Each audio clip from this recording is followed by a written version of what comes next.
अस्सलाम वालेकुम everyone and very good evening. आज 17 अगस्त 2022 है। This is Prince. तो आज लाइक ऑलवेज हम जल्दी से एनालाइज करेंगे how is the dollar index doing और नैस्डैक इस वक्त क्या कर रहा है। आज इंपॉर्टेंट न्यूज़ थी ऑलमोस्ट पाकिस्तान के 5:30 बजे शाम के मुताबिक। जल्दी से उसको रिव्यू करते हैं। forexfactory.com पे हैं जी। और the news that came out today was positive.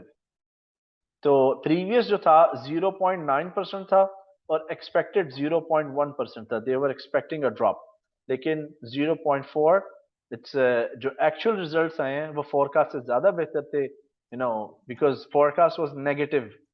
तो इससे डेफिनेटली डॉलर इंडेक्स को स्ट्रेंथ मिली होगी। हम जल्दी से डॉलर इंडेक्स के डेली चार्ट को भी यहाँ पे खोल लेते हैं। Let's go on the dollar index chart at tradingview.com. DXY ये डॉलर इंडेक्स का सिंबल है। तो आप देख लें कि अब डॉलर इंडेक्स जो है कोशिश कर रहा है दोबारा से उस बुल चैनल के प्राइस स्ट्रक्चर के अंदर एंटर होने के लिए। अब आज डॉलर को डेफिनेटली पुश तो मिला ऊपर का, and there is a huge possibility इस न्यूज़ के से डॉलर फर्दर पुश करे। लेकिन कल की जो कैंडल है ना वो बहुत स्ट्रांग थी। कल की डेली कैंडल अगर आप गौर करें, it is a bearish pin candle. Price start हुई, इट वेंट अप और ऊपर से एक स्ट्रॉन्ग रिजेक्शन मिला and it went back down, लेकिन नीचे की तरफ कंटिन्यूशन नहीं हुई और दोबारा से मूविंग एवरेजेस भी क्रॉस होने की कोशिश कर रही हैं।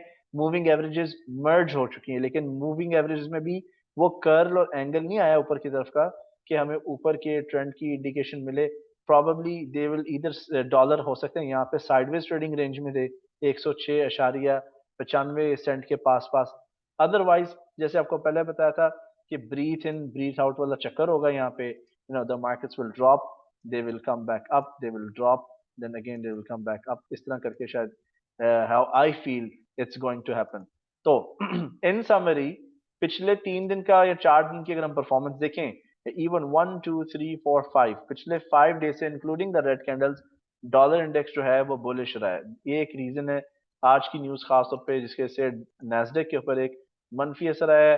क्रिप्टो करेंसी भी जो है वो फिर नीचे की तरफ ड्रॉप कर गई। नैस्डैक के चार्ट पे चलते हैं डेली। तो आप देखें नैस्डैक पे आज एक बड़ी स्ट्रॉन्ग बेरिश कैंडल आई है और कल नैस्डैक के ऊपर एक बेरिश पिन कैंडल आई थी। सो इट्स पॉसिबल कि नैस्डैक फर्दर ड्रॉप करके इन लेवल्स पे आ जाए। पूरा इस तरह हो सकता है।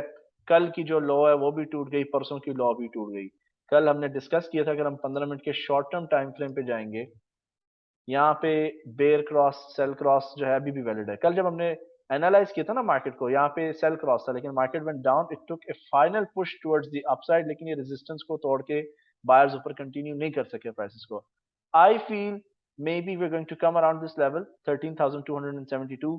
यहीं से फिर एक्सपेक्ट किया जा सकता है कि that the markets they might go back towards the upside. ठीक है। तो फिलहाल शॉर्ट टर्म ट्रेडिंग के एतबार से भी जो शॉर्ट टर्म ट्रेडर्स हैं उनके लिए चूंकि यहाँ पे सेल क्रॉस आया हुआ है और आपकी 2 कैंडल्स डेली चार्ट पे बेरिश हैं, तो शॉर्ट टर्म परस्पेक्टिव से we are in a down trend. अब क्या ये डाउन ट्रेंड कंटिन्यू रहेगा, वी डोंट नो। लेकिन जो कल की लो थी और परसों की लो वो तो टूट चुकी है। नेक्स्ट सपोर्ट लेवल यहाँ पर है। तो मे बी अगर वाकई बेयर्स ने कंट्रोल ले लिया ना, इसका मतलब ये कि मार्केट फर्दर ऊपर नहीं जाएगी, मार्केट ने मजीद नीचे ही जाना है। तो it's possible to short sell. ये जो अभी मौजूदा कैंडल है यहाँ पर शॉर्ट सेल किया जा सकता है। इस लो के नीचे सेल स्टॉप लगेगा और प्रॉब्लली इस हाई के ऊपर 13,000 550 पे आप कह सकते हैं कि स्टॉप लॉस लगेगा। And take this trade until this area here is reached, which is around 13,326। तो जी दैट्स इट। ये हमारी एक क्विक एक्सप्रेस एनालिसिस थी नैस्डैक और डॉलर इंडेक्स पे। रोज तकरीबन पाकिस्तान के रात के 1 बजे से लेकर सुबह के 10 बजे तक हम लाइव ट्रेडिंग एनालिसिस प्रोवाइड करते हैं, लाइव सिग्नल्स प्रोवाइड करते हैं यूट्यूब चैनल पे। तो if you are also into crypto currencies और लाइट कॉइन के साथ आपको कुछ दिलचस्पी है तो आप जो है सब्सक्राइब कर लें, नोटिफिकेशंस को ऑन रखें and you can check out. कभी भी जब सिग्नल आएगा आपको लाइट कॉइन का, you can follow it at your own personal discretion. That's it. Let's have a great trading week ahead. Ji. Take care. Allah Hafiz and bye bye for now.